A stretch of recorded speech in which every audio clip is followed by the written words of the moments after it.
The blood on Leah Mercer's hands wasn't her own. For 3 months, she had been running from a man who wanted her dead. So a baker's job in the wilds of Montana felt like a miracle. If you believe a person can earn a second chance, you will want to hear this story. The man who met her wagon, Hewitt, looked as tough as the land. He sized her up, spat tobacco near her boots, and growled, "You the baker?" Leah stood her ground. "I am." He just jerked a thumb toward the wagon. The ride was long and quiet. Finally, Hewitt spoke. "Mr. Hart know he hired a woman?" Leah's voice was careful. "The telegram asked about baking skills, not gender." Hut grunted. "Well, he is a hard man. Lost his wife, Isabel, 2 years back. Left him with a 4-year-old girl, Maggie." He gave her a hard stare. "You know anything about kids?" "No," Leah said. "Good. Your job is the oven. You stay in the kitchen, and you stay clear away from that little girl." "That is an order." Leah felt a chill at his words. "Why?" "Ain't your concern. Just do your work, and you will be fine. Do not make things complicated." Soon the Hart Ranch came into view. It was a lonely collection of buildings against the prairie. At an upstairs window of the main house, Leah saw a small face for a fleeting moment before it vanished. "Your room is by the kitchen, separate door," Hewitt said, pulling the wagon to a stop. "You will take your meals with the hands." Before she could move, the main door opened. Caleb Hart stood there, tall and lean, with a face like carved granite and eyes the color of a storm. He looked right through her. "You are the baker," he stated. "Leah Mercer." She kept her voice steady. "The job was for $30 a month, with room and board." He nodded slowly. "The kitchen is in there. It is a wreck. I expect breakfast by 5 o'clock, dinner at noon, and supper at 6 o'clock. You will bake bread every day." He took a step closer, his voice dropping to a dangerous low. "One last thing. You see my daughter, you walk the other way. You do not speak to her. You do not even acknowledge her. Are we clear?" The command was brutal. "Perfectly," Leah whispered. "I do not care what you are running from," he added, turning away. "Do your job and stay to yourself." With that, he was gone. The kitchen was worse than he said. It was a disaster of grease and grime, a challenge that would take days to conquer. Beneath the filth, Leah saw a promise. That old stove, once it was shined up, could bake a dozen loaves of bread. The pantry was plenty big, even if spiders were its only tenants for now. And those tall windows would fill the room with sunshine. She set down her bag and got right to work. All she owned was a change of clothes, her mother's recipe book, and a little tin of sourdough starter she'd guarded with her life. The work was hard, the kind that pushes away bad memories and fear. She scrubbed for hours, her hands already scarred, cracking in the harsh soap. She had to prove Evan wrong. He always said she was worthless, and making this kitchen shine was the only way to prove she deserved to be here. While on her hands and knees, she heard a tiny sound. Leah froze, her heart pounding. She looked toward the door that led to the main house. Peeking through the crack was a pair of dark, watchful eyes, a child. The little one just stared, serious and silent. Leah could see a small, pale face and tiny hands gripping the doorframe. "Hello," Leah said softly. The child blinked but did not run. Leah wanted to be kind, but her new boss, Caleb, had given strict orders. She could not risk losing this job, not with Evan maybe looking for her. "You ought to be in bed," Leah said, her voice gentle. After a long moment, the little ghost vanished, leaving the door cracked open. Leah went back to her scrubbing, her hands shaking just a bit. She worked until the sun came up and her whole body ached. But when she finally stood, the kitchen was clean. It was not perfect, but it was cared for. It was a space that said good work was about to happen here. Leah found her little room off the kitchen and fell into a deep sleep. The smell of coffee woke her. For a second, she was confused, but the soreness in her muscles brought her back to the ranch. Someone had started the stove. She poured a cup and watched the sunrise over the mountains. Then she started to bake. Her hands knew just what to do. She measured and mixed the sourdough starter she had kept alive during her long journey. Kneading the dough was like a prayer. Leah did not believe in much anymore, but she believed in bread. She believed that good, honest work could say things words never could. It said, I am here. I am strong. I am worth something. By 5 o'clock, she had hot biscuits ready. The ranch hands came in, quiet and dusty. They filled their plates and ate without much talk. A few gave her a nod. Caleb, the boss, never showed. After the men left, Leah started on the dishes. She heard tiny footsteps but kept her back turned. She knew it was the child from the night before. There's biscuits left over, Leah said to the wall. She heard a plate scrape and the soft sound of chewing. A few minutes later, the footsteps went back upstairs. When Leah turned around, the plate was empty. Next to it was a single, slightly crushed wildflower. Leah picked up the little purple flower and tucked it in her apron, her eyes stinging. Her days fell into a simple rhythm: bake, feed the hands, clean, and do it all over again. In between meals, she brought the kitchen back to life, organizing the pantry and scrubbing the shelves. The men started to notice. "This bread is real good," one cowboy named Chen said one morning. Another young fella named Tommy agreed. "Mama used to make apple pie just like that." Even the quiet foreman Huot snagged an extra biscuit when he thought she was not looking. Caleb, the owner, stayed away. But every morning the little girl would appear. She never spoke a word, but she always ate what Leah left for her owner, and she always left a small gift: a pretty rock, a feather, or a fancy button. They were little treasures, offerings left on an empty plate. Leah kept them all in a hidden tin. She told herself it was nothing, but late at night she thought of those dark, watching eyes. It felt like hope. 2 weeks later, a terrible snowstorm hit. The wind howled and the snow fell so thick you could not see the barn. Hut came in, covered in snow. "It's a bad one," he said. "Caleb and the men are trying to save the herd." Leah served him a bowl of hot stew. "Will they get back before dark?" she asked, worried. The cold was biting, and the isolation of this place settled over Leah like a heavy blanket. Miles of nothing in every direction. Just her, a man who barely looked at her, and a child she was not allowed to comfort. As night fell early, around 4 o'clock, the wind began to howl, sounding like screaming voices from a past she tried to forget. She was kneading dough, the simple work calming her nerves, when a real scream cut through the storm. It was a child, high and terrified, coming from the main house. Leah froze. He had told her to stay away from the child. But another scream ripped through the air, this one raw with fear. Without thinking, Leah wiped her flour-dusted hands on her apron and ran, taking the stairs 2 at a time. She found Maggie huddled in a corner, screaming at horrors only she could see. Her eyes were wide open but saw nothing in the room. Leah knelt, keeping her voice low even as her own heart pounded. "Maggie, you're safe now. You're home." The little girl just kept screaming, clawing at the air. Leah had seen night terrors before. She knew this place between waking and sleeping, where monsters felt real. "I'm going to hold your hands now, okay?" she said softly. She reached out and took Maggie's small, feverish hands in her own. "Feel my hands? I've got you. You're right here." Slowly, so slowly, the screaming began to fade. Maggie's eyes started to focus, finding Leah's face. Leah coached her to breathe, in and out, until the little girl's heartbeat finally slowed. She had no idea how long they sat on the floor, just breathing together. When Maggie's breathing was finally steady, she looked at Leah with tired, wondering eyes. "Let's get you back in bed," Leah said gently. She tucked the child, who felt as light as a feather, back under the covers.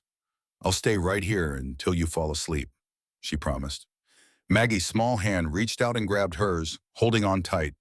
Leah sat on the edge of the bed, holding the hand of the child she was forbidden to touch, and watched her drift off. As she tried to slip her hand away, she sensed someone in the doorway. It was Caleb, standing in the shadows. She had no idea how long he had been watching. She stood up, ready for him to fire her right then and there. But he didn't yell, he just looked at his sleeping daughter, and his hard expression seemed to crumble. "She has them every night," he said, his voice barely a whisper. "The nightmares. I don't know how to help her." Leah could see the exhaustion etched on his face. This was a man who could handle a ranch, but was lost when it came to his own child's pain. "Sometimes," Leah said, "it helps to have someone else pull you out." Caleb nodded slowly. "I told you to stay away from her." "I know," Leah replied. "But you didn't," he said, studying her face. "That bread you leave on the porch," he said after a moment. "It's for her, isn't it?" "Yes." And the flowers in her room are from you too? Leia was surprised. No, she leaves those for me. I just put them back. A tiny smile touched Caleb's lips. I see. You can go back to the kitchen now, he said. I'll sit with her. Leia turned to leave, but he stopped her. Leia? She looked back. The bread is good. Best we've had in years. I should have said so sooner. He rubbed his face, looking tired. About staying away from Maggie, I don't know what the right thing is anymore. You're doing the best you can, Leia said quietly. She went back to her kitchen, but something had changed. A line had been crossed. As she shaped the loaves, she couldn't forget the feeling of Maggie's hand in hers, or the look of pure helplessness on Caleb's face. For the first time, this broken house felt like it could be something more. Outside, the storm raged on. Inside, the bread was slowly rising. The storm lasted 3 days, trapping them all inside the ranch house. Leia just kept baking. It was the one thing that made sense when the world was falling apart. On the second night, Maggie's screams woke her again. This time, Leia went straight upstairs. Caleb was already there, trying to calm his daughter, but she was only fighting him harder. Let me, Leia said from the doorway. Caleb looked up, his face worn out in the lamplight. For a second, his pride seemed to struggle, but then he simply stepped back and let her pass. Leia knelt by the bed and took Maggie's hands. It's me, she whispered. You're safe. You're home now, she whispered, her hands firm on the trembling child. Just breathe with me, in and out. Maggie's terrified eyes met hers, and a flicker of recognition broke through the nightmare. Slowly, her breathing evened out, and the tension left her small frame.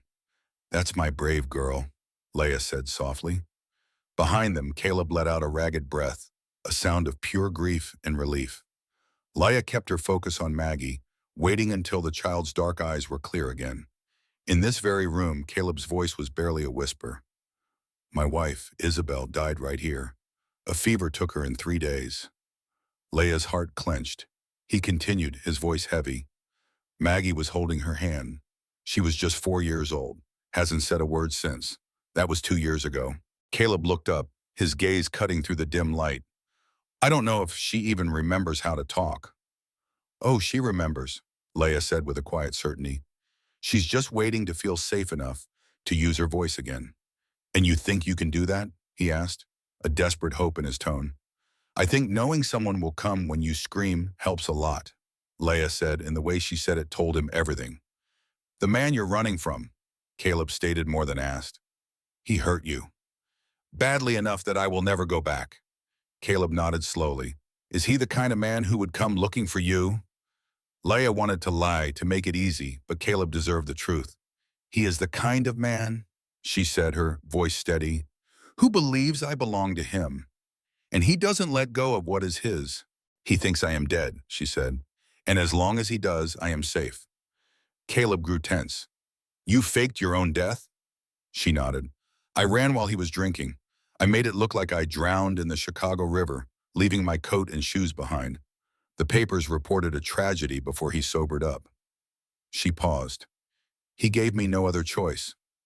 Caleb's anger was clear, but it was not aimed at her. How long were you with him? 3 years. It felt like 30. She added, I learned that a man's attention is not love, it is ownership. I will not make that mistake again. Caleb met her eyes. He understood walls. I am sorry, he said. Sorry for what you endured and for how I treated you. I thought keeping Maggie away from people would protect her.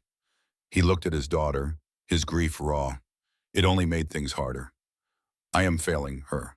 You are not failing her, Leia replied softly. You are keeping this ranch going. You are keeping her alive. It is not enough. Maybe, she said, but you do not have to do it by yourself anymore.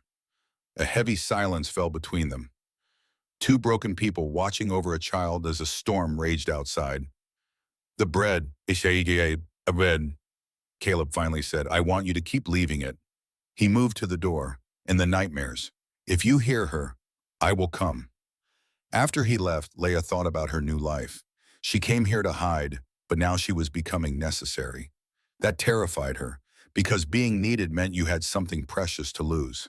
When the sun returned, the ranch hands checked the damage. They lost 2 calves and part of the barn roof.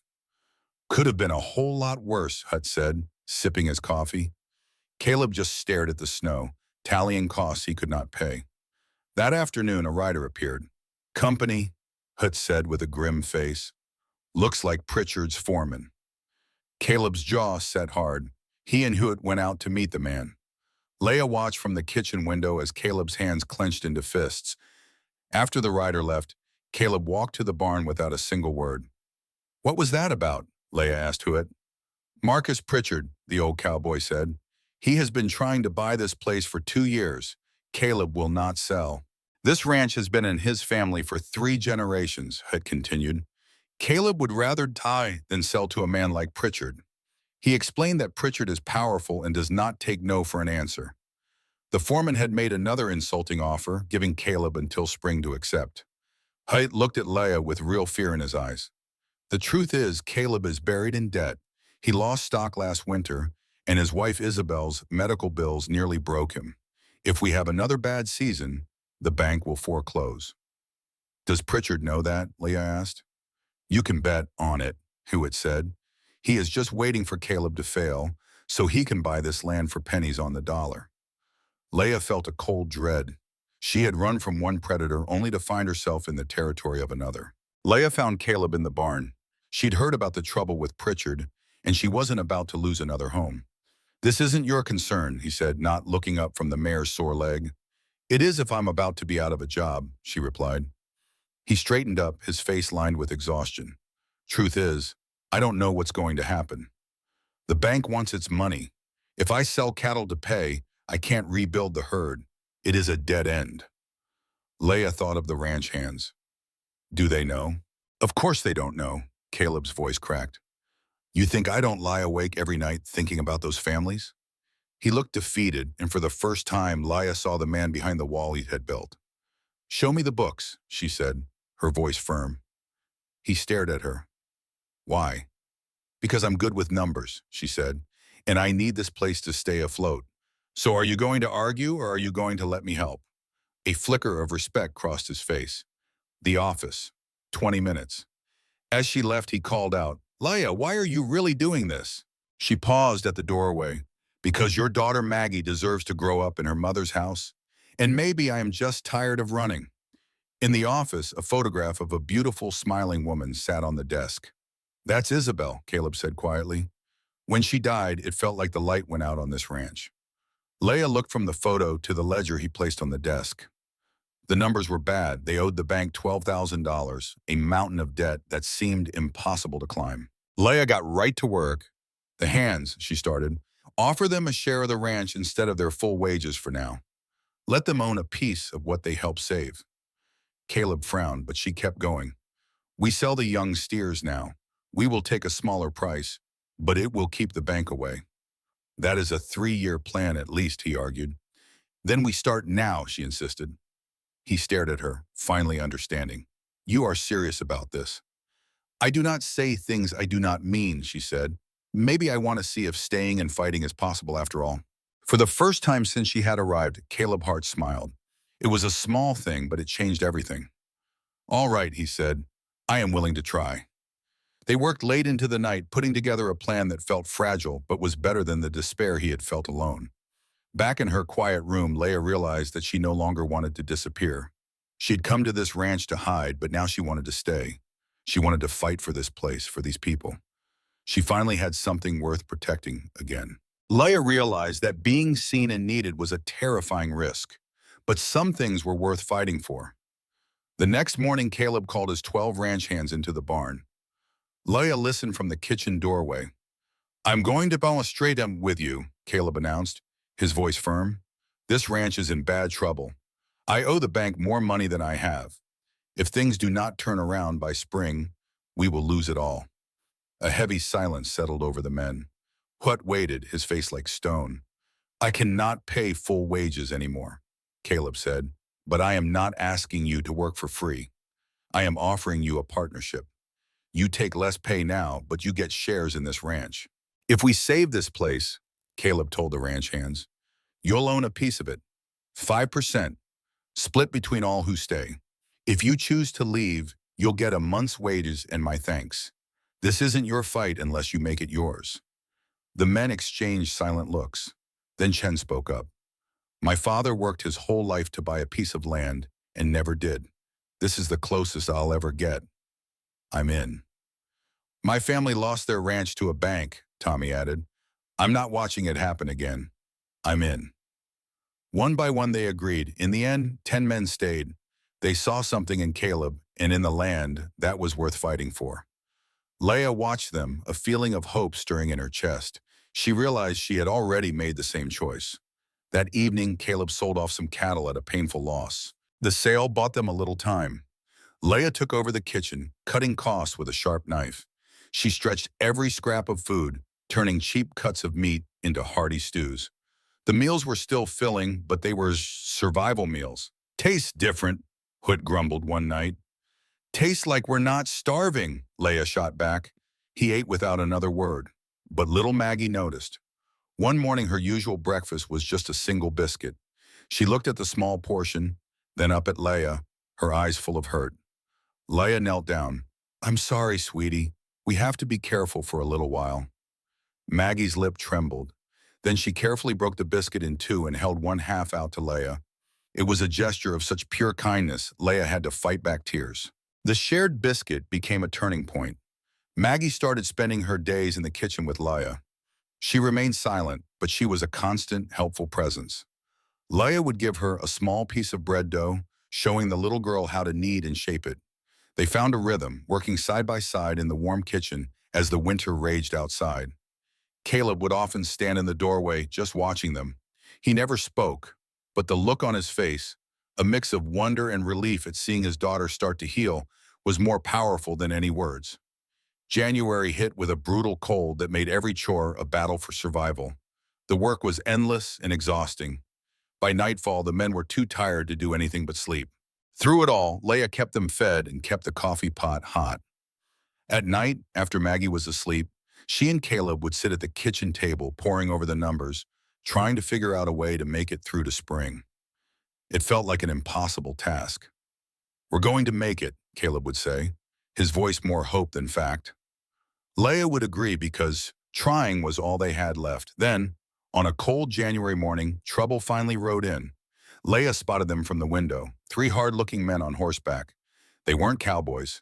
They were the kind of men you hire to deliver a message you don't want to deliver yourself. Pritchard's men. She dried her hands and went to find Caleb in the barn. The moment he saw her run, he knew. He followed her outside to meet them. A man with a nasty scar slicing through his eyebrow gave Caleb an unfriendly smile. His name was Hart. Mr. Pritchard sent me with a message. Caleb waited. He heard you are having money troubles, so his offer to buy this ranch still stands. In fact, he is willing to pay more now.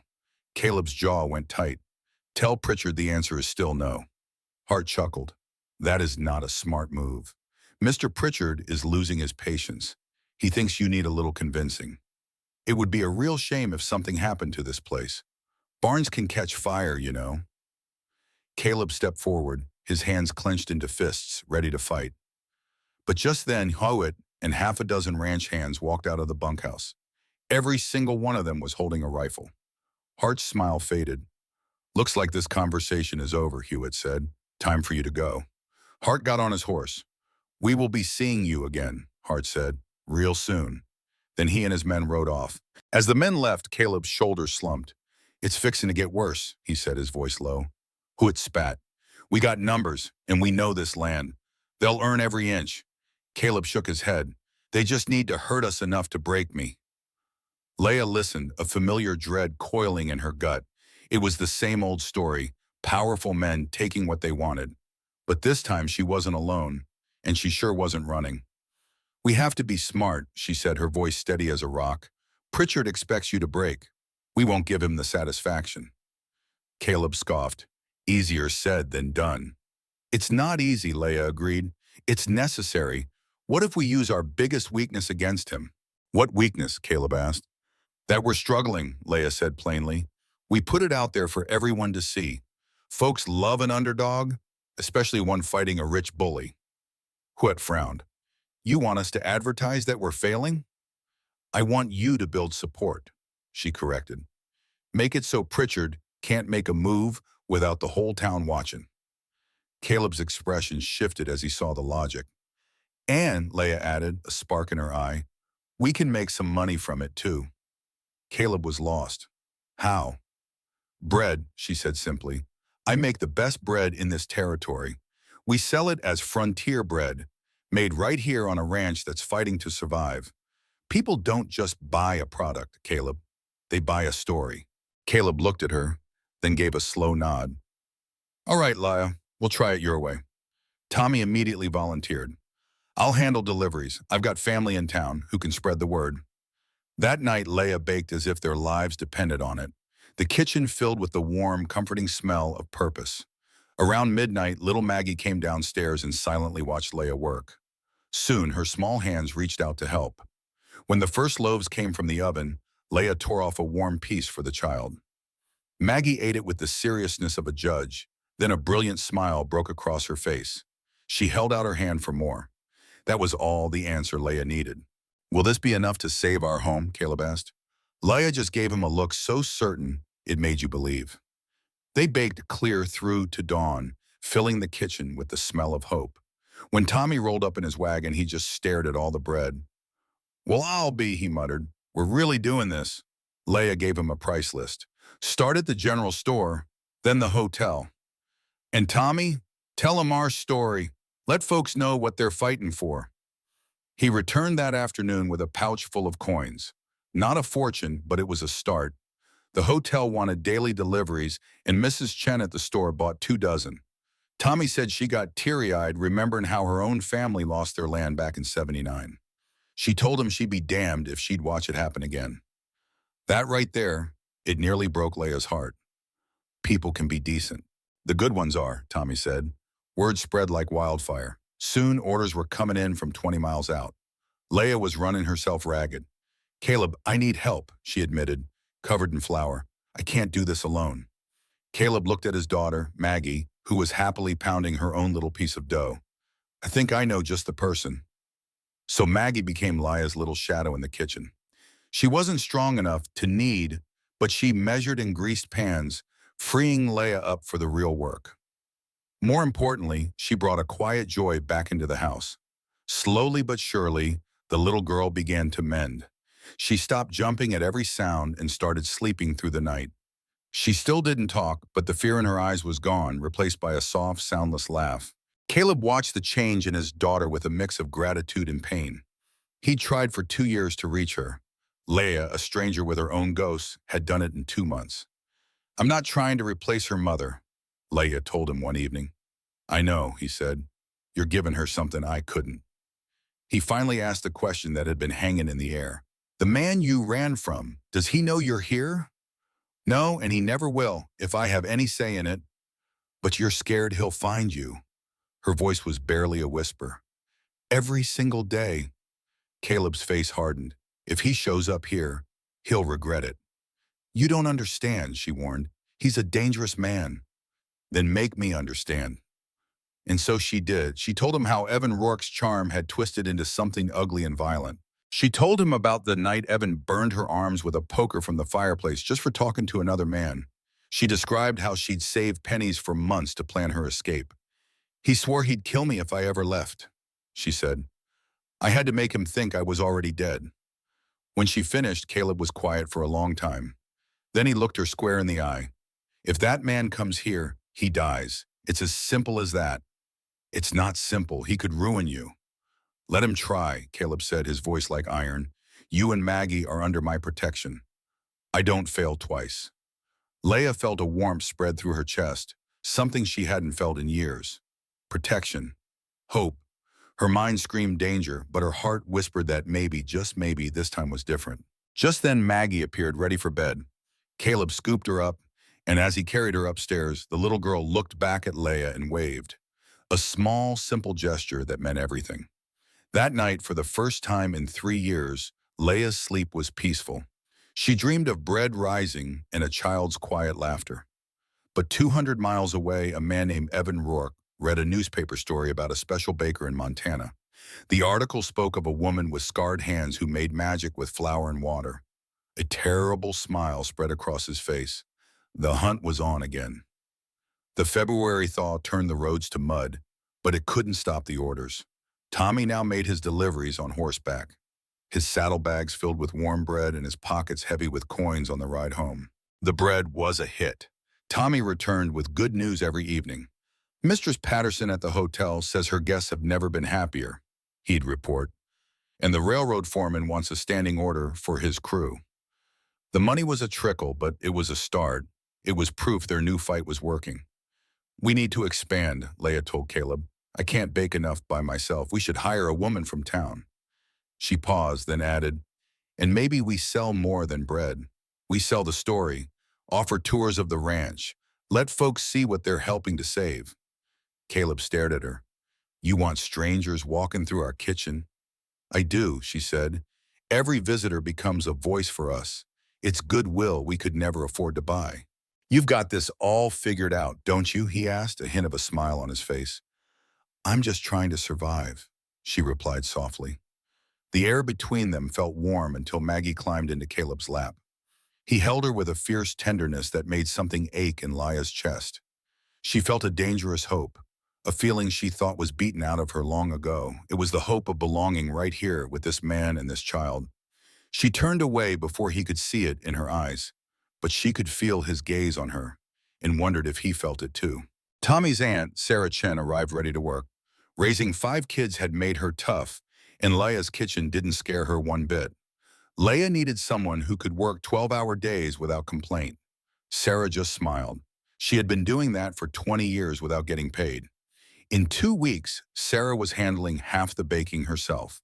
This freed Leia to experiment and manage the business, which was starting to boom. Soon, folks were taking tours of the ranch just to see where the famous bread came from. One woman, whose husband had lost his job, told Leia, "Seeing what you've built here gives me hope. It makes me think maybe we can build something that's ours too." Word spread like wildfire. Orders tripled, and Leia hired 2 more women from town to help.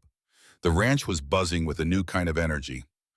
One evening, Caleb looked over the account books, a slow smile spreading across his face. We're going to make it, he said, his voice full of disbelief and hope.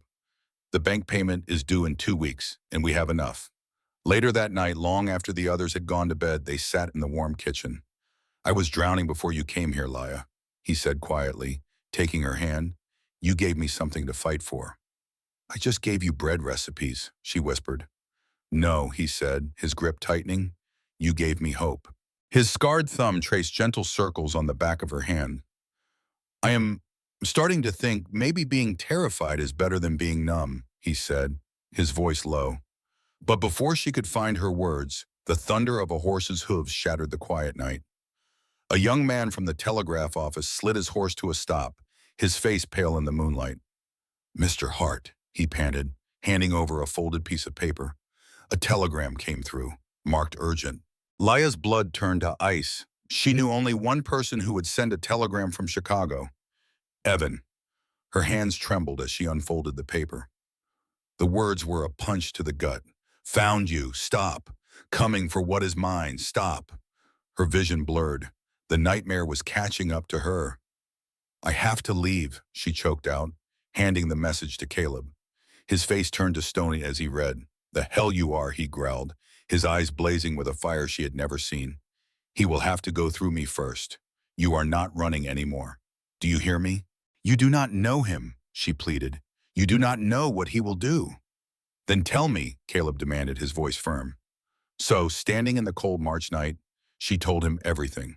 She told him about Evan's wealth, his power, and his bone-deep cruelty. She showed him the scars she had kept hidden for so long, including the burn on her shoulder perfectly shaped like Evan's ring. A quiet, deadly rage settled over Caleb's face. I'm going to kill him, he said, his voice dangerously low. He fights to destroy, she warned him.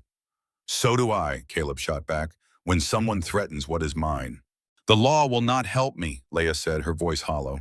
Then we make our own law, Caleb declared. This is my land. He has no authority here. He cupped her face in his hands, forcing her to look at him. You are part of this ranch now, part of this family, and we protect our own.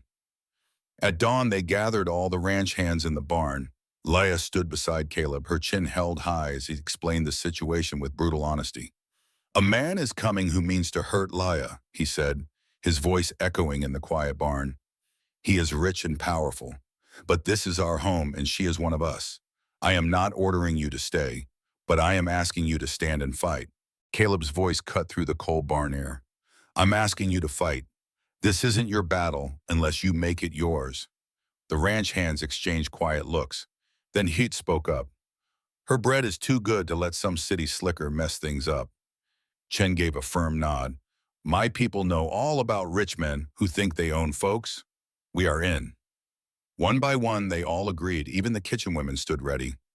Thank you, Leia whispered, the words feeling too small for their courage. We take care of our own, Tommy said, checking his rifle. You're one of us now. The waiting was pure torture. For 3 long days, they watched the horizon. Leia baked, her hands needing something to do with all that fear. Beside her, little Maggie worked with a strange focus, as if she could feel the storm coming. Then, while they were shaping rolls, Maggie did something she had not done in 2 years. Her small hand grabbed Leia's wrist, her eyes filled with a fierce new light. The little girl's mouth opened. For a second, there was only silence. Then a single rusty word came out. Stay. The kitchen fell still. Leia's heart seemed to stop. Maggie, she breathed. Stay, the girl repeated, her voice stronger now, her 6-year-old face set with determination. You stay safe. Leia fell to her knees and pulled the child into a hug and its tears streamed down her face. Maggie clung to her, finally letting out 2 years of silent grief in great, heaving sobs. Don't leave like Mama did, she cried. I'm right here, Leia promised, though she didn't know if she could keep it. Caleb appeared in the doorway, frozen by the sound of his daughter's voice. He saw them on the floor, Maggie crying into Leia's shoulder, and crossed the room in 3 long strides. He knelt and wrapped his arms around them both. They were 3 broken people, holding each other together. We will keep you safe, Caleb vowed into Leia's hair. Both of you, whatever it takes. Leia wanted to believe that love could beat Evan's cruelty, but she had been let down by promises of protection before. That night she heard them, riders coming fast from the south. This was it. Caleb had heard them too. The hands were already in position, their faces grim. Get Maggie and the women to the root cellar, he ordered Leia. Lock it and do not come out. No, Leia said, grabbing a kitchen knife. He came for me. I will face him. There was no time to argue. 5 riders were in the yard, led by the man from her nightmares. Evan Rohr sat on his horse like a king, his handsome face twisted with rage. He was dressed like a rich man's idea of a cowboy. Layla, darling, he called out, his voice a sickening, sweet poison.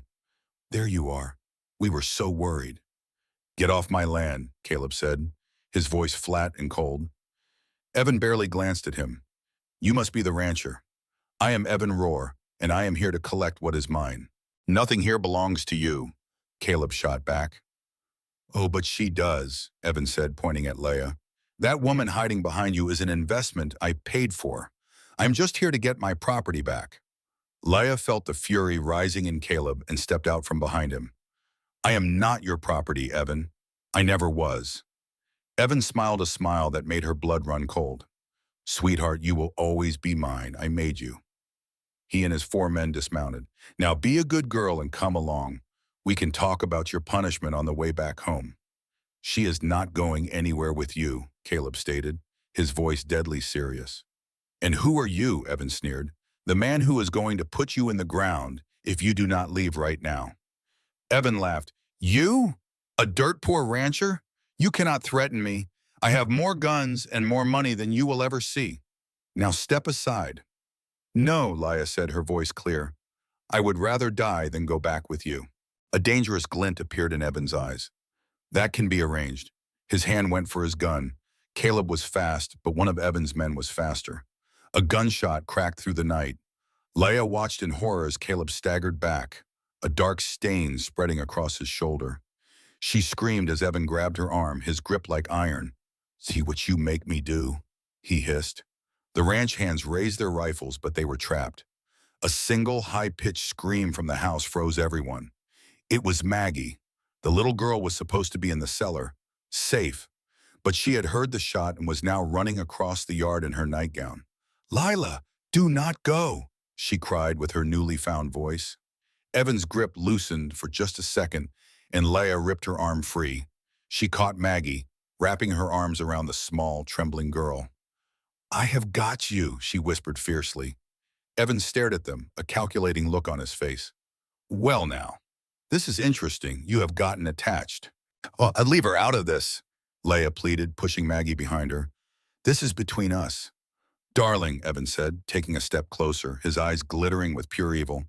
"Nothing is ever just between us." Evan's smile was a cold, cruel thing.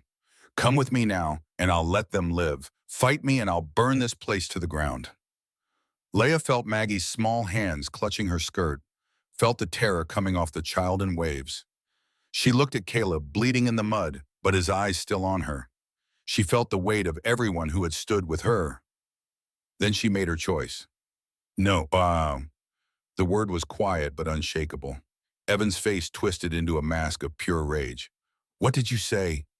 "I said no," Leia repeated, her voice ringing with newfound strength. "I am not your property." He lunged, but Caleb, fueled by fury, hit him like a runaway train.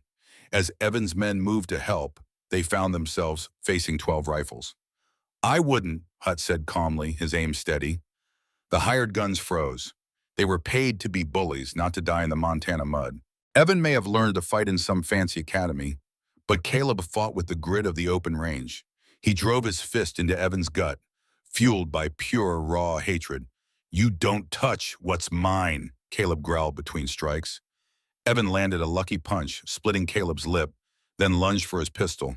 But Leia was quicker, kicking the gun into the mud. Evan's eyes burned with a malice that made her flinch. "You'll regret that," he spat. "I'll destroy everything you love." He never finished. Caleb's fist connected with a sickening crack, and Evan dropped like a stone. The yard went dead quiet. Caleb stood over him, breathing hard, blood dripping from his shoulder. When he swayed, Leia rushed to hold him up. "Maggie, Papa's here!" The little girl's voice trembled. She ran to her father's side, her small hand finding his. "You're hurt." "I'm all right, little one," he said, his touch gentle. Whit raised his rifle. "What do we do with this trash?" "Tie them up," Caleb grunted.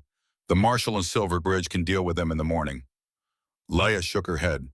"The law won't hold him. He has too much money, too many lawyers." "Not this time, he doesn't." A well-dressed man stepped out of the shadows holding a notebook. "Gerald Chambers, with the Chicago Tribune. I've been on Mr. Rohr's trail for 3 months." Leia just stared. "Evan Rohr is a rich and dangerous man," Chambers explained. "We've been investigating him for fraud, assault, and the murder of a young woman last year who looked a great deal like you.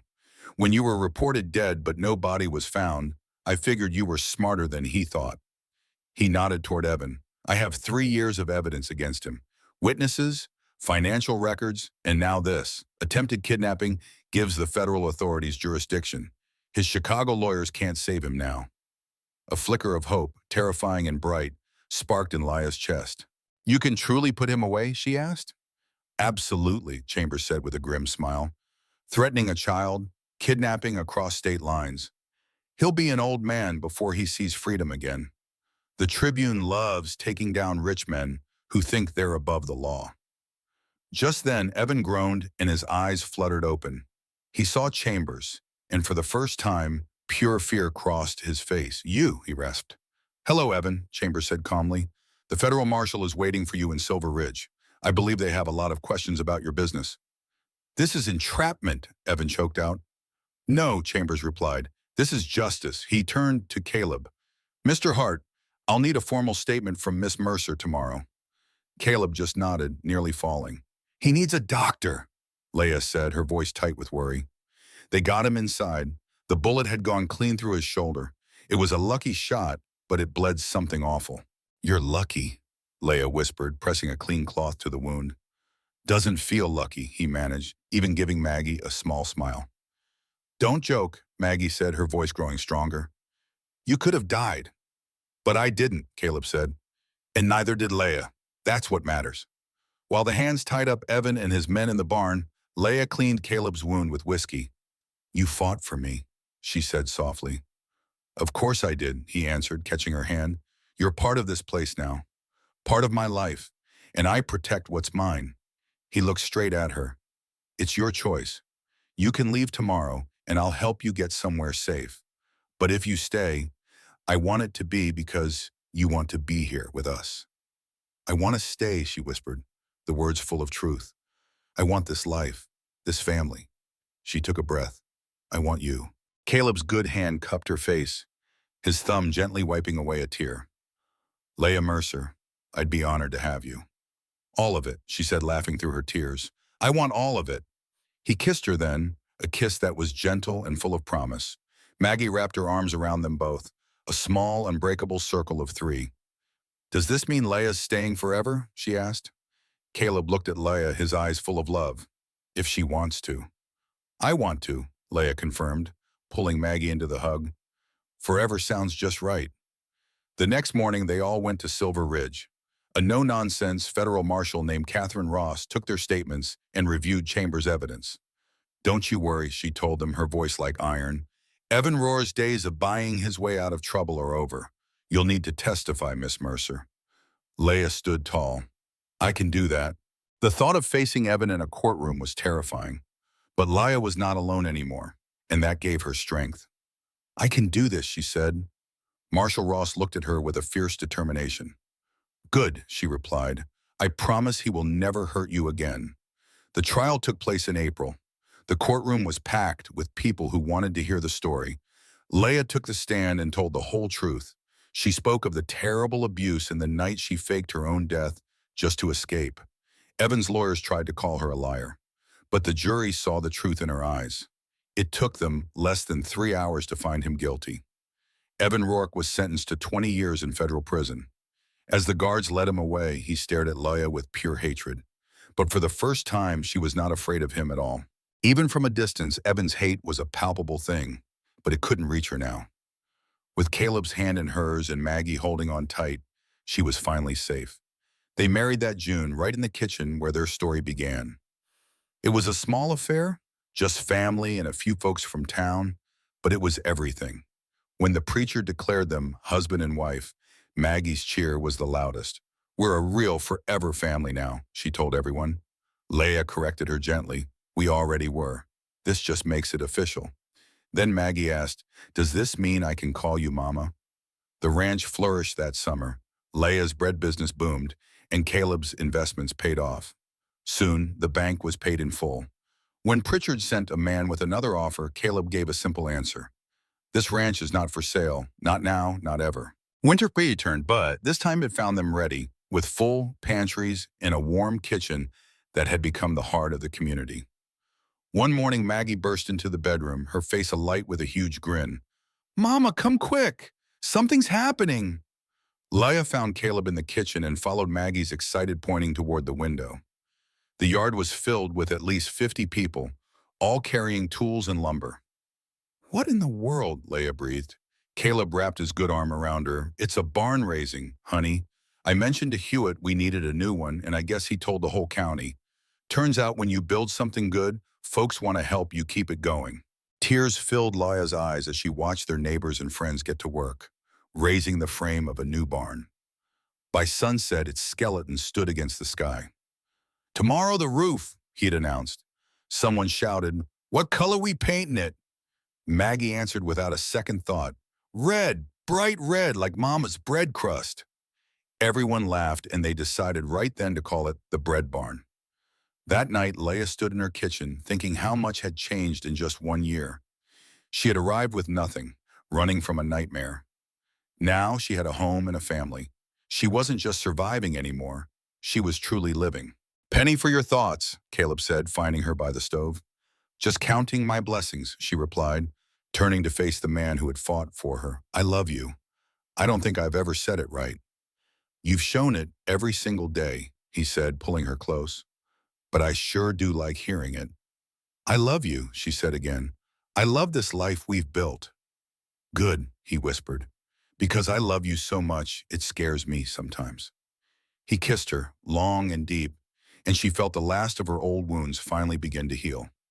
Upstairs, Maggie slept peacefully, and outside, the new barn stood as a promise of what a community could build together.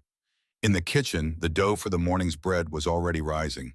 The spring brought news that Evan Rohr's final appeal was denied.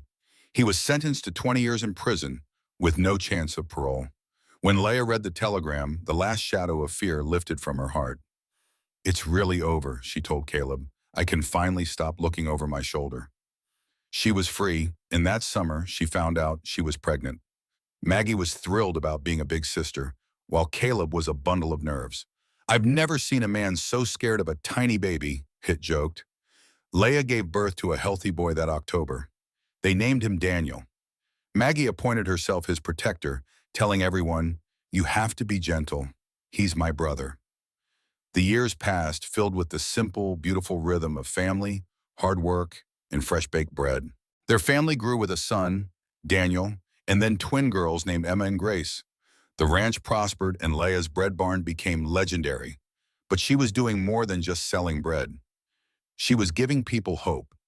Leah taught dozens of women how to bake, giving them the confidence and skills to build new lives for themselves. For her 40th birthday, the entire community gathered to celebrate her. One by one, people stood up to share stories of how she had helped them through hard times. A farmer said, "She saved our ranch." Sarah, a widow, added, "She gave me a job and my dignity back." Maggie, who was now 17, spoke last. "Leah showed me that family is not about blood. It is about the people who show up for you when you need them the most." There was not a dry eye in the barn. Later that night, as the stars shone brightly, Leah and Caleb sat together on the porch.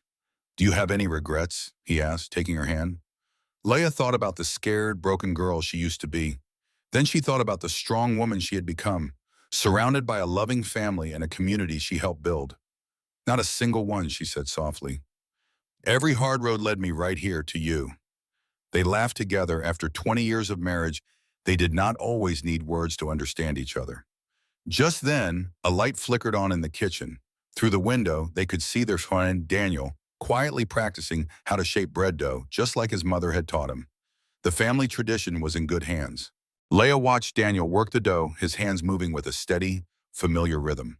She leaned against Caleb and whispered, "That boy is going to be a better baker than I ever was." After a quiet moment, she spoke again. "A letter came today, from the prison in Illinois." Caleb tensed beside her. Then is gone, his heart gave out. He watched her face in the starlight, waiting. Leah searched her own heart for the old bitterness, but all she found was a quiet peace. "I feel free," she said, "not because he is gone, but because this life we have built is so good. He became irrelevant a long, long time ago." In the morning, that dough would bake into golden loaves, continuing the tradition that had saved their family. Home was not just a place, Leah thought. It was the quiet hope of bread rising in the dark. It was watching your child create something good with his own two hands. Under the vast Texas sky, Leah Hart felt a contentment so deep it settled in her bones. The silence that once defined her was gone, replaced by the warm hum of a happy life. And in the kitchen, a new batch of bread was already beginning to rise.